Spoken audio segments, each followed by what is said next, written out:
Eu vou começar pedindo para você, nesse editorial, que observe a reação do deputado delegado Paulo Bilinski quanto à aprovação de um projeto de lei. Aprovado o parecer. Voto sim. Voto sim. Depredação do patrimônio público. 34. Parabéns. Aprovado. E não 30. Aprovado. Muito obrigado. Vamos lá. O que é isso? Qual foi essa aprovação? Qual é a importância? Por que ele comemorou tanto? Isso é bom ou é ruim? Isso é ótimo? Presta atenção. Há muito tempo eu venho falando para você do projeto de lei da Caroline de Tone, de que dá o poder aos estados legislar sobre registro de armas. E por que eu vejo isso importante? Porque você descentraliza, você tira das mãos do governo federal, que não tem responsabilidade para entender cada peculiaridade de cada estado. Nos Estados Unidos já é assim, a criminalidade lá é muito menor que aqui no Brasil. O estado que está preparado, vamos pegar Santa Catarina, vamos pegar Goiás, está preparado. Então, através do estudo da sua população, a decisão é: aqui a população pode se defender ou não? Pois é, foi aprovado ontem na CCJ. E essa comemoração do Paulo Bilinski é sobre isso. Tem que ir para o plenário ainda. No plenário, pode passar. Foi apertado. 34 a 31. Uma votação apertadíssima. Mas mostra que na CCJ, a bancada que briga pela defesa do cidadão venceu. E no plenário, a chance de estar certo também é grande. E é isso que eu estou falando, é trabalhar em pautas importantes que diminuem a violência no Brasil. Não tenha dúvidas que o Estado que for mais armado, que o bandido souber que se pular para dentro da casa de um cidadão vai pegar a azeitona quente, esse cara não pula lá dentro. Então, tá certo o Paulo Bilinski em comemorar. E acaba de assistir o vídeo aí com ele. 25% dos deputados do PSOL contratam segurança particular. E sabe quanto que eles gastaram? R$500 mil. Hipócritas, mentirosos. Ele que tem sob seu comando e sob sua responsabilidade a própria segurança, esse sim é o justo. É esse que vai herdar a terra. Não é aquele que empurra a responsabilidade para o Estado. É aquele homem que assume a responsabilidade da defesa da própria vida e da sua família. Todos os demais são covardes que usam dinheiro público para contratar segurança privada, mas não têm coragem de promover a própria segurança. Se lei complementar da União autorizasse os estados a legislar sobre questões específicas das matérias relacionadas nesse artigo, voa lá a lei complementar que autoriza os estados a legislar. É difícil, hein? É difícil. Parabéns, Gilson. Parabéns.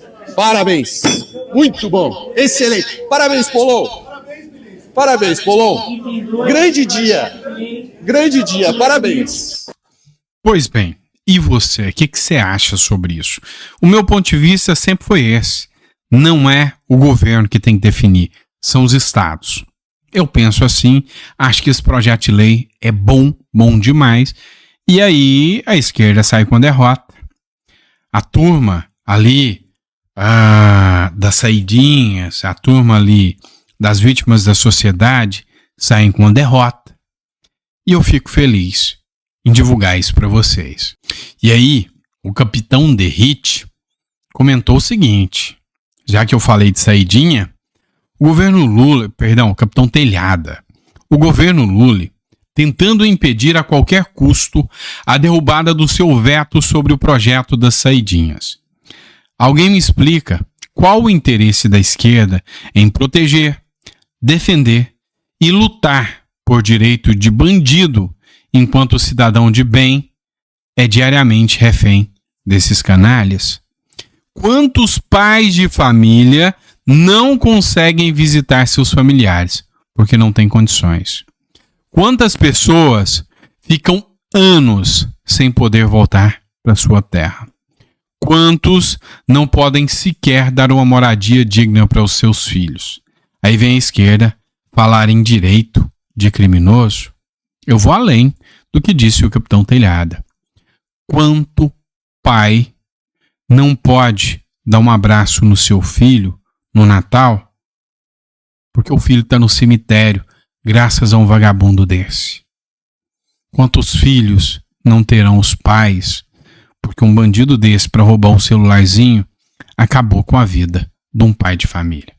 Então, eu repudio todo aquele que quer dar direito a bandido. Ponto.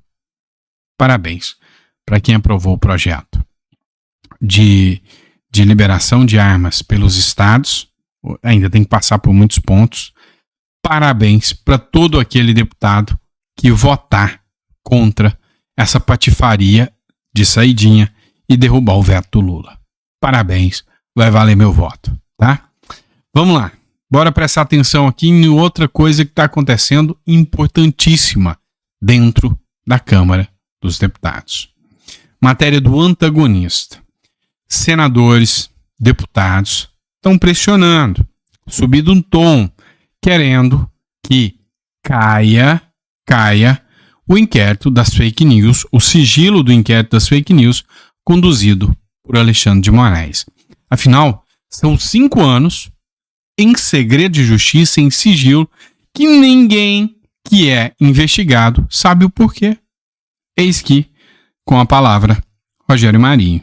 Chega, basta. Nós vamos oficiar ainda hoje ao Senado da República, na figura do presidente Rodrigo Pacheco, que a Procuradoria do Senado tome providência no sentido de que seja levantado o sigilo do inquérito, para que aqueles que estão sendo processados saibam de que forma ou do que estão sendo acusados para poderem se defender. E se o delito de fato for o que nós suspeitamos que é o delito de opinião, toda a sociedade tem que repudiar esse tipo de comportamento que quer calar e amordaçar a população brasileira. Parabéns ao senador Rogério Marinho. E também vou trazer para vocês a parte do discurso do Nicolas Ferreira, que vale a pena. Escuta. Senhores, boa tarde. Eu quero dar continuidade aqui aos esclarecimentos, mas ao povo brasileiro. O que está acontecendo? Nós parlamentares somos assegurados pela Constituição Federal, pela nossa imunidade parlamentar no artigo 53. E nós temos o ex-líder da oposição tendo busca e apreensão na sua casa por uma foto adulterada. Nós temos aqui deputado Ottoni que tem 4 anos que não tem acesso ao seu processo. Eu, até hoje, não sei o porquê, porque eu também não tenho acesso ao processo, do porquê minhas redes sociais, logo após as eleições presidenciais, também foi bloqueado. Ou seja, a mira está em nós, mas o alvo são vocês. Você lembra quando antigamente as buscas e apreensões eram feitas pela Polícia Federal para poder ver malas de dinheiro da corrupção, para poder ver pessoas que desviavam dinheiro, da Petrobras, de estatais? Hoje não. Esses caras literalmente querem tirar e tiram traficantes da cadeia e quer colocar pessoas que pensam diferente na cadeia, horas. Essa é a grande loucura que está acontecendo.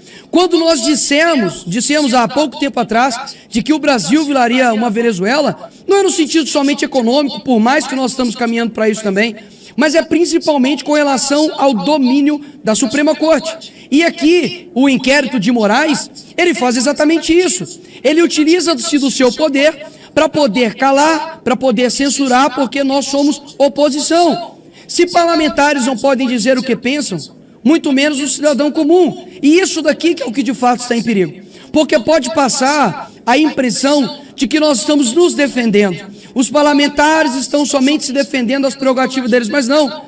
Nós estamos defendendo, por exemplo, que o doutor Sebastião possa ter a sua liberdade nas redes sociais, para que você, no seu posicionamento, também faça isso da mesma forma. E por que esses inquéritos?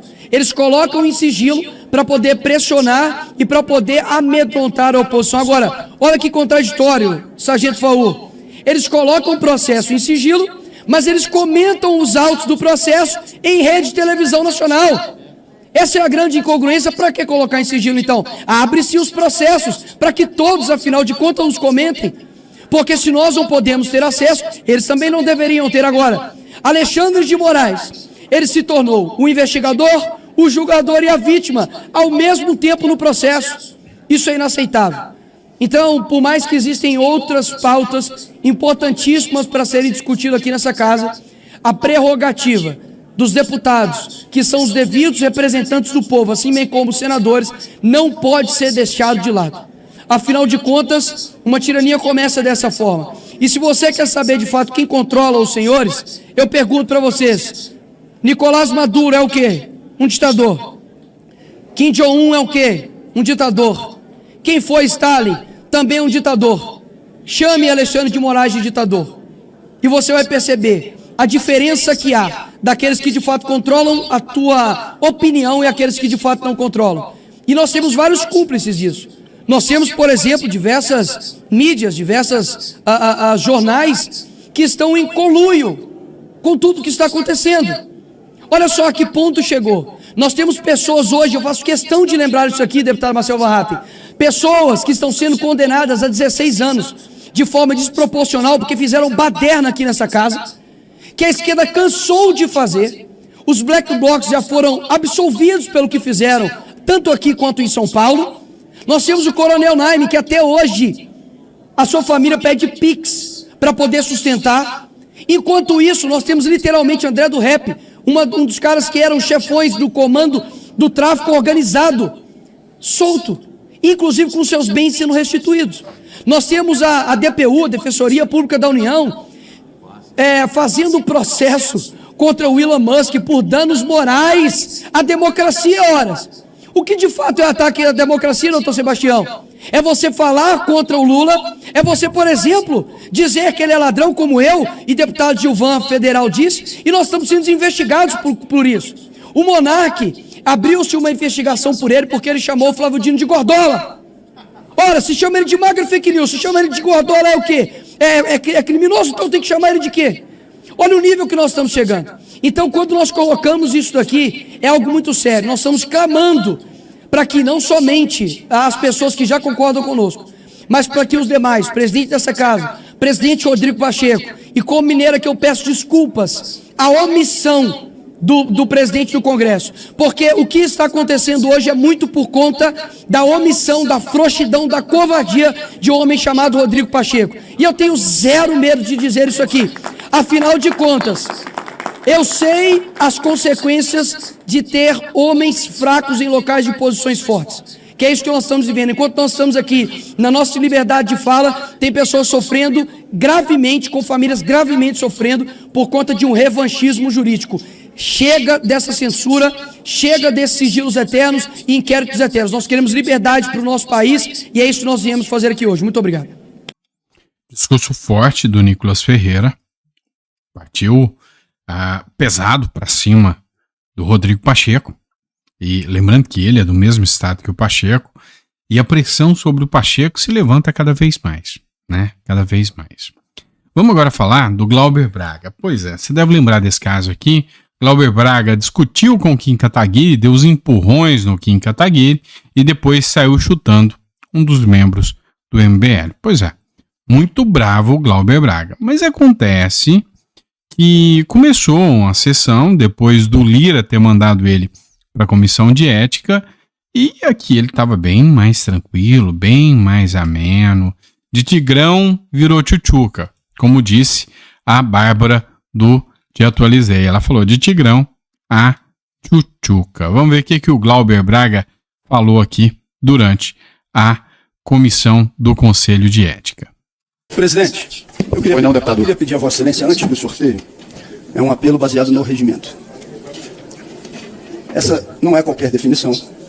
Houve uma declaração pública por parte do PL de que entraria com uma representação pedindo a cassação do mandato. Isso foi feito pelas suas principais lideranças.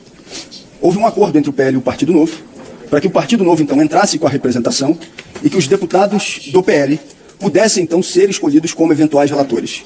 Eles são parte interessada na perseguição e cassação do nosso mandato. Então, eu queria solicitar a Vossa Excelência, que tem conduzido, e eu queria aqui fazer esse reforço, não tenho o que reclamar da conduta de Vossa Excelência, tem tido uma posição correta e respeitando o contraditório nos mais variados momentos que eu tive a oportunidade de acompanhar o Conselho, que retirasse do processo de deliberação parlamentares do PL.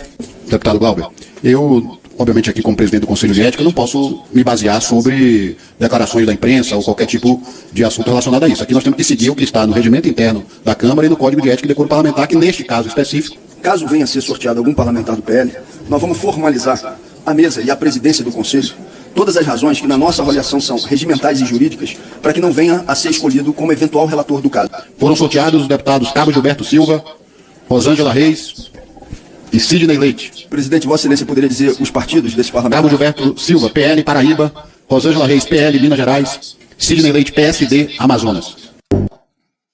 Pois é, deu ruim, né? Todo mundo do PL. E aí o pessoal perguntou, não vai gritar, não vai falar palavrão, não vai intimidar, ficou tranquilinho, cadê o brabo, cadê quem bate nos outros? Pois é, hora que tá no Conselho de Ética o bicho pega, né? Vamos lá, falando ainda da Câmara dos Deputados, uma situação tensa, sabe, desagradável aconteceu. Um sujeito passeou abertamente pela Câmara dos Deputados com uma camiseta do Hamas, segundo denúncia aqui do jornal Metrópolis. Pois é, não sei se você percebeu, mas está escrito na camiseta do rapaz, Hamas. E a cena foi registrada na Comissão de Legislação Participativa. Não sei se você percebeu quem é o deputado que está ali do lado, ali, né, do rapaz que está com a camiseta aí, né? Pois é. Essa situação causou um constrangimento muito grande. O André Lages, do Stand Up Fuzz, fez uma manifestação sobre o caso, dizendo o quão grave é a participação de um homem com camiseta do Hamas ali na Câmara dos Deputados. E aí, queria que você acompanhasse aqui com a gente. Oi pessoal, André Lages por aqui. Acabei de ver um vídeo de um homem vestido com uma camiseta do Hamas panfletando na Câmara dos Deputados em Brasília. Um homem vestido com uma camiseta do Hamas, um grupo terrorista, antissemita, abertamente racista, anti-mulher, anti-judeus, anticristão, que propaga o ódio, a morte, o sequestro e o assassinato de civis. Ele estava vestindo uma camiseta deste grupo e entregando panfletos para deputados que estavam, alguns deles, aceitando o panfleto livremente na Câmara dos Deputados do Brasil, no Parlamento Brasileiro. Ou seja, existe um livre trânsito dentro do Parlamento Brasileiro para pessoas transitarem com camisetas que propagam o ódio, o racismo e o assassinato de pessoas. Isso é um absurdo total. E que o Conselho de Ética da Câmara dos Deputados urgentemente descubram quem é essa pessoa e proíbam ela de entrar e abram uma investigação imediata para que isso nunca mais aconteça. Isso é uma afronta à democracia, à liberdade e os direitos humanos no Brasil. Parabéns ao André Lages. Vou além. Que a Câmara dos Deputados descubra quem permitiu, a pedido de qual deputado, esse homem entrou lá dentro. E aí sim, o Conselho de Ética tome as suas devidas medidas. Mas isso te assusta? Esse tipo de situação esdrúxula acontecendo no Brasil depois que a esquerda tomou o poder? Não. Deixa eu te mostrar uma coisa aqui, tá? Matéria do O Antagonista. Irã. Pois é, você lembra? O Irã, aliado do Lula, teve navios iranianos atracados aqui no Brasil.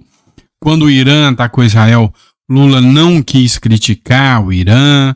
Lula não fez críticas e foi criticado por grupos israelenses, por entidades israelenses. Pois é, esse mesmo Irã condenou um jovem rapper à morte. Por quê? Porque as letras da música dele apoiavam protestos. O Tomar Tomás Stalech, de 33 anos, que é esse rapaz que vocês estão vendo aí, foi condenado, foi preso em outubro de 2022, período em que tinha eleição aqui no Brasil. Depois que ele apoiou publicamente uma onda de manifestações. Essa onda de manifestações ocorreu há uns dias antes da prisão dele, porque um outro jovem, um tal de Amini, que estava preso com 22 anos, esse jovem, foi morto nas mãos do Irã. Então, ele fez uma música, essa música falava em manifestação, e era uma música de repúdio à atuação do governo. O Tomás Stalech foi preso e agora está condenado à morte. Sabe por que eu quis usar essa matéria nesse mesmo editorial? Porque a gente falou aqui de autoritarismo, de ditadura, que foi aquilo que o Nicolas Ferreira falou. E as coisas começam pequenas e vão crescendo e vão crescendo. E tem gente lá no Irã que está assistindo essa matéria, está lendo essa matéria do Irã, do jovem condenado à morte, e está pensando consigo mesmo, pois é, tem que morrer mesmo. Afinal, criticou o governo.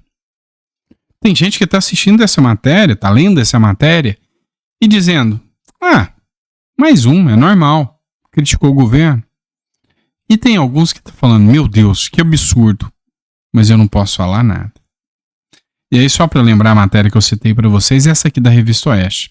O governo Lula evita condenar Irã e classifica ataque aéreo como envio de drones e mísseis a Israel. Ou seja, o governo Lula sempre andando do lado errado da história, né? Fazer o quê? É isso, pessoal. Obrigado por ter acompanhado até o final. Que Deus te dê uma mesa farta, repleta de bênçãos para você e para sua família. E torçamos muito que a gente possa ter boas notícias aí nos próximos editoriais. Abraço e até a próxima.